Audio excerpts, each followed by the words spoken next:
I'm sorry, Thursday. Put the cup down. Try to get an IO deal by Dasani now. I gotta get some more rebounds. Dang, I got 4 fouls. I didn't get an assist today. 0 turnovers. I didn't have a turnover. Who got a turnover?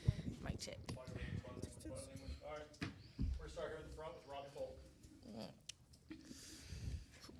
Eniya, what was the conversation like at the half? They got it down to 5 points, and y'all came out of the half. I think I scored 16 straight. What was that talk like with Coach Purcell? Well, it started off with Debreasha Powe. We came in the locker room and she asked us all like, what did we see and what it is we need to fix, and we fed off of that. And Coach Sam picked up off on what we said we need to fix and everything. So halftime was mainly about defense. Our defense set our offense up. Jerkaila, what do you think they were doing there at the end of the first half that was kind of giving y'all some trouble? I would say it was more of what were we doing. I think we weren't locked in. We had to focus on getting back in transition. They were hitting transition shots, just talking and communicating. And, we came out of half and we fixed it. Jerk, how does the offensive game plan change a little bit when the threes aren't really falling and you're able to really dominate them in the paint, even though the outside shots weren't really hitting? I would say that's the good thing about this team. We have shooters, but we also have drivers when our shots aren't falling. So just driving and kicking was the emphasis, getting people open and just looking for the next open person and just dominating, crashing, and just giving our all. Debreasha, do you usually take charge in the locker room like that at halftime? Is that pretty common? Yes, it is. I think the biggest thing with our team is Sam wants us to be player led, and what the thing is, my teammates trust me, and I'm very vocal. So, yeah. It's like it comes natural to her. For sure. Jerk, I think y'all have held, Nate said y'all have held the first, I'm going to blame him if it's wrong. Y'all have held the first 4 teams under 30%.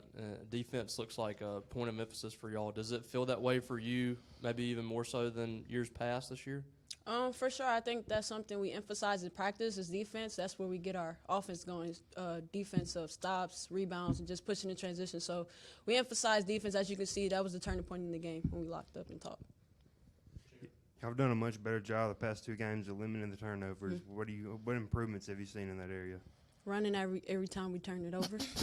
So, no, but just taking care of the ball. He emphasizes it. He tells us all the time turnovers can lose games, so we just have to take care of the ball, make smart decisions, get off of it faster, and we emphasize it in practice a lot.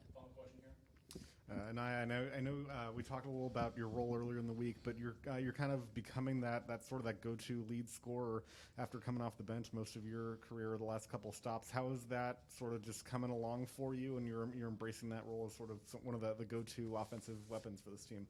I think it started in practice. I don't really get too much into the leading scoring and everything. It's like the flow of the game and how Coach Sam wants to play. It just comes natural. And like Jerk said, like we have players that can shoot, and if we can't hit in that night, we got players that can drive. So we just feed off each other. Somebody gonna have a hot night, the next person not. So when I'm not having a good night, I know Jerk gonna be there, or Destiny, or anybody, Taryn Ward. So I feel like it starts in practice, and we all got each other back whenever the night comes that one of us is not on. Thank you, guys. Thank you. Y'all 3 is very consistent too. I like that. Y'all always